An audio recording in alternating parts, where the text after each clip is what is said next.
Sources is confirming that Jimmy Haslam and Kevin Stefanski is not in a good place. Drafted two rookie quarterbacks. Neither quarterback has yet to see the light of day. The Cleveland Browns currently have one win on their record, and they got another tough bout going up this week against the Minnesota Vikings. Now, Jimmy Haslam is hella mad. He is furious with Kevin Stefanski for not benching Joe Flacco. Cleveland is in turmoil, and it has nothing to do with winning. The Browns sit at a disappointing 1-3, Shedeursanders hasn't seen a single snap, and owner Jimmy Haslam is openly losing patience with Kevin Stefanski. Questions are swirling: why is Shedeur still sidelined, and what's pushed Haslam to this breaking point? Tensions are mounting, and with each passing game, the situation threatens to explode. This isn't just a football season unraveling, it's a high-stakes drama playing out in real time. But stepping in, Jimmy Haslam saying, enough of Fluco, I've seen enough. I want to see both the rookie quarterbacks play football this year for the Cleveland Browns. So Dylan Gabriel will get his shot because he's second on the depth chart. But I promise you, Jimmy Haslam will make sure that Shedeur gets some starts this year sooner than later. But if you look at it from Stefanski's point of view, I'm pretty sure he's on the way out after this decision because they had just pulled off the upset of the century. They had just beaten Micah's Packers with Fluco at quarterback. Okay, so then they go to Detroit and they get blown out. Well, there shouldn't be a lot of shame in that because Detroit's the hottest team in pro football. If you're enjoying this, make sure to subscribe. It helps more than you realize. The Cleveland Browns aren't just playing football this season, they're putting on a live-action soap opera disguised as NFL games. The latest episode?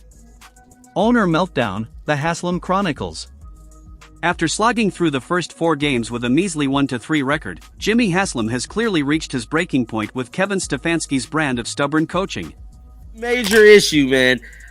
Joe Flacco is playing horrendous. He has turned the ball over multiple times in every damn game he's played in. He's slow moving in the pocket. He needs to retire. That is the moral of the story. Kevin Stefanski has been saying, we're going to make the time when the time is right to, with the quarterback decision. As of right now, Joe is going to be the guy. Joe is just going to be the guy until we see otherwise. Now, from my understanding and the clip I'm about to show you, Andrew Berry, another one, is not happy with Kevin Stefanski. The man snapped, and not in a quirky, endearing way. This was full-blown billionaire meltdown mode. The kind of fury reserved for when a country club runs out of lobster. Because let's face it, the Browns aren't just dropping games, they're losing all sense of dignity. And somehow, the one name Cleveland fans are screaming for, Shedeursanders, remains glued to the bench like a forgotten prop in this unfolding drama. I love Dion. I love his son. His son should have been the first overall pick. Again, I'll say it. But I don't see how Shedeur's going to get any shot in Cleveland this year unless it's something like you experienced where everybody gets hurt. And I'm knocking on wood for everybody because I don't want to see anybody get hurt. I'm going to assume that Dion taped the new Hype podcast at the end of last week. It was dropped on Monday, but it had to be taped ahead of Cleveland shocking the Green Bay Packers. So I assume he was talking about the 0-2 Browns. But Dion said, I have a prediction to make. I don't know if he had inside information with that prediction. He does know Jimmy Haslam, the owner, and Shedeur's only hope in Cleveland is that the owner wants some kind of publicity splash at some point in the 4 games, 0 snaps, and an entire fanbase left wondering if Stefanski accidentally mistook Shedeur for a ball boy. Seriously, how do you draft all that buzz, hype, and electric talent, only to treat him like an unopened Christmas gift gathering dust in the attic? Coming out right saying that Andrew Berry wants to play Shedeur, but we seen him kind of cater to Shedeur a little more. Now, here's where we rock in the hard place. What's going to happen? Because if Kevin Stefanski do not listen to his boss, because he have bosses, that is Andrew Berry and Jimmy Haslam, bro, he's definitely getting fired. Ain't no ifs and buts about it. He's getting fired. So do not be surprised if we see a quarterback change this week. Now, I don't think he's going to outright say he's going to change quarterbacks, but I'm thinking it is going to be a quarterback change in this game going up against the Vikings. Let's have Jimmy Haslam isn't exactly a poster child for patience. He's endured more Browns disasters than most people have binge-watched Netflix series, draft busts, quarterback carousels, coaches hired and fired faster than fast food staff at closing time. But this? This feels personal. Watching Stefanski trot out the same broken plays every Sunday while Sanders sits sidelined is like buying a Ferrari and leaving it in the garage while you Uber around in a 97 Corolla.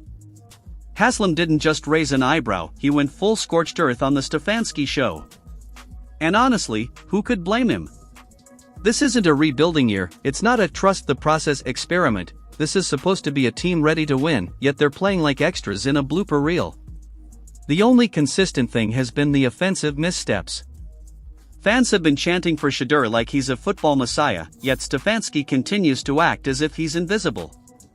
It's almost impressive, the level of denial on display. Picasso painted, Beethoven composed, Stefanski benches potential stars. That's his craft. And the record tells the story: 1 win, 3 losses, a fan base ready to hurl remotes, and an owner now boiling over like an They asked Kevin Stefanski yesterday, right? So I'm kind of getting the inkling that there's going to be a quarterback change very, very soon, and I think it's going to be this upcoming Sunday. Now, here's the question that Mary Kay asked Kevin. She said, well, Kevin, if Dylan does get to start, where does Shedeur-Sanders lands on the depth chart? Will you make Joe Flacco your second string quarterback, or will Shedeur remain third string? He refused to answer the question. Because let's say Dylan does get to start. Will Shedeur then be moved to quarterback 2? But let's stop for a second, what exactly is Stefanski thinking? Is he terrified that unleashing Shedeur-Sanders will reveal that the Browns' entire game plan has been a dumpster fire? Or is he simply allergic to change? Watching Stefanski manage quarterbacks is like sitting in a burning house and insisting, no worries, it's just a little warm, while flames lick the ceiling.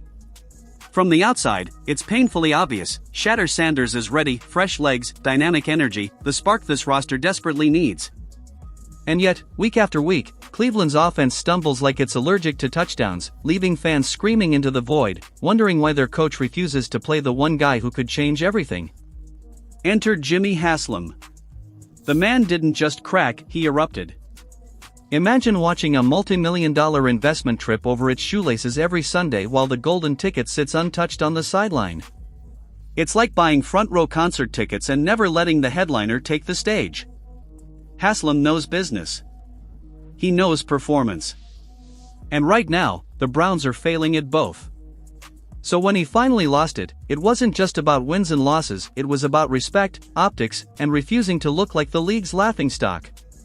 At 1-3, with talent sitting idle, Cleveland doesn't look like a contender, it looks like a meme in waiting.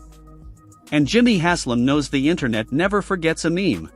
A lot of outlets are saying that Dylan Gabriel is going to start this weekend for the Browns. So where does that leave our man Shedeur? Is Flacco going to be QB2? Is Shedeur going to be QB2? A lot of talk that Flacco will be QB2. So Skip, what do you think this means for Shedeur?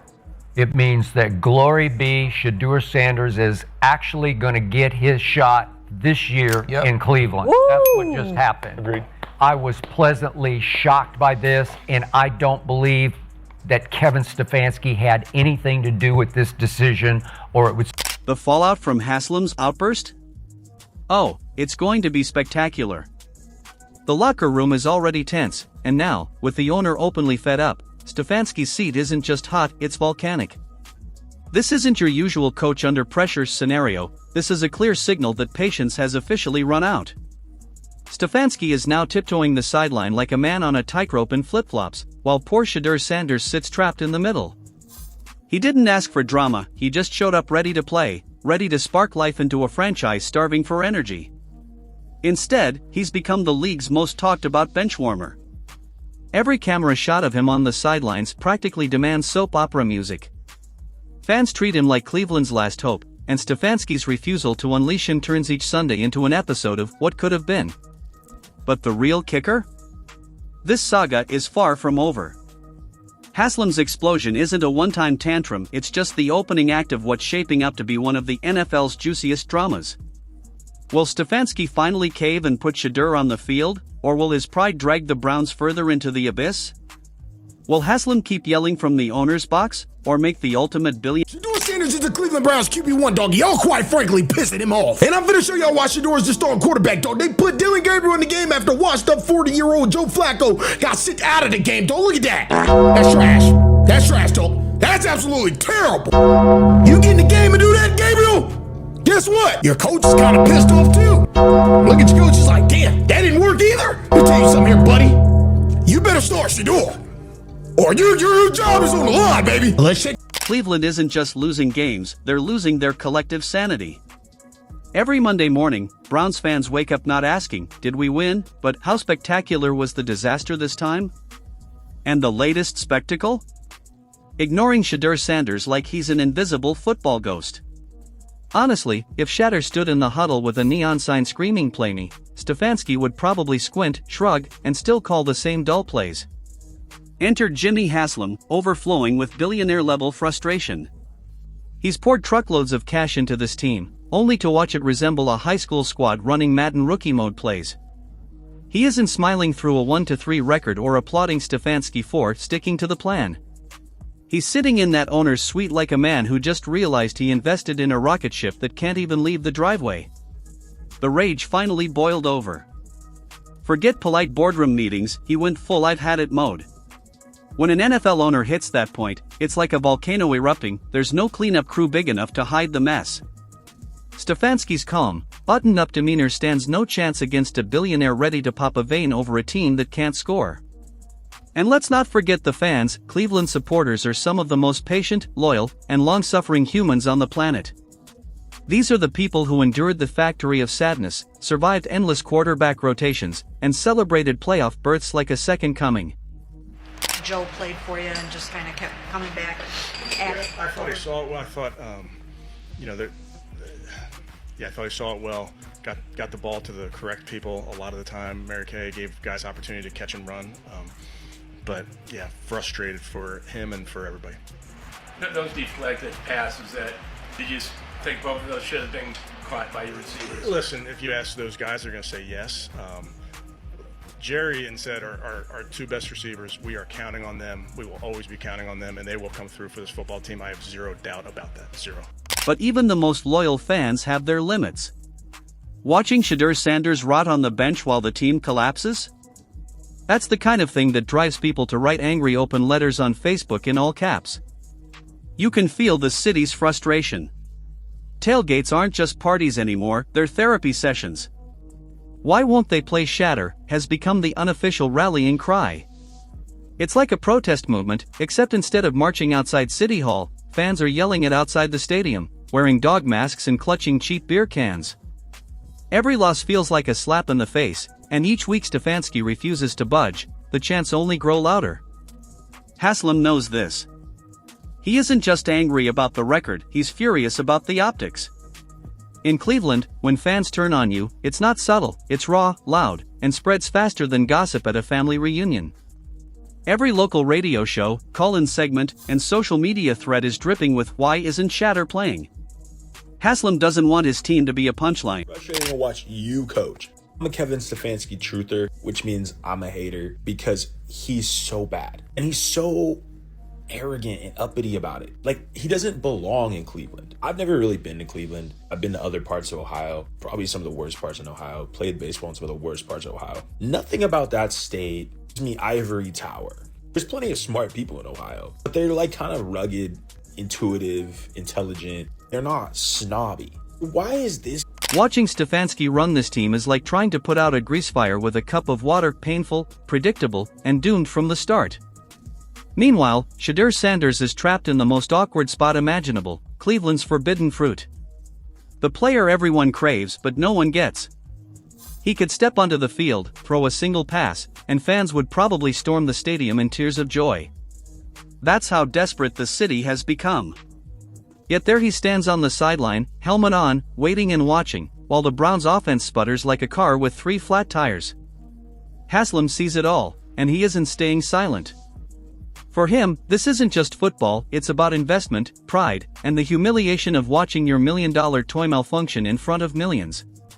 When he blows up, It's not mere frustration, it's years of pent-up rage at witnessing the Browns find new and creative ways to embarrass themselves. This outburst was inevitable, it was always a matter of when, not if. And now, the entire NFL is watching. When an owner publicly erupts at his coach, it doesn't stay behind closed doors. It leaks, it spreads, and it becomes the juiciest storyline of the week. Analysts aren't just dissecting Cleveland's record, they're breaking down body language, insider reports, and Haslam's fury like it's a Netflix true crime doc. The tension is so thick, you could cut it with a butter knife. A lot of things, man, and he was really alluding to, the turnovers. The turnovers, man, you got to secure the ball. He said, we got to play cleaner. But, I'm getting word from multiple sources, man, out there in Cleveland, man. They want change, man. They want Kevin Stefanski and this organization to turn over the keys to the young guys, man. To let the young guys ball out, man. Joe Flacco is 40 years old, man. That ship has sailed, man. Now you're going into next week against the Baltimore Ravens, and that's another tough game. And the way the Cleveland Browns played today, they had all the opportunities to win the game, man. But Joe Flacco failed to get the job done, man. 2 costly turnovers, man. You got to move the ball, and you got to secure the ball. Cleveland Browns defense played lights out. They gave Joe Flacco on the offense all the ammunition to win this game. Yeah, you missed. Stefanski, once celebrated as the calm, collected mastermind, now looks like a man desperately trying to hold together a crumbling sandcastle. Every press conference feels like a hostage video, every answer rehearsed in the mirror while ignoring the sound of the owner screaming in the background. And this isn't just about the last 4 games, this is about the Browns' very identity. Are they a team that wants to win, or are they content being the NFL's permanent cautionary tale? Haslam clearly wants victory now. Stefanski seems stuck in neutral. And Sanders? He's the wild card, the spark sitting right there, ready to ignite change. One lineup decision, one moment of sanity, and everything could shift, but Stefanski refuses to budge. He'd rather go down with the ship than admit his plan isn't working. And that, more than the losses themselves, is what's driving Haslam insane.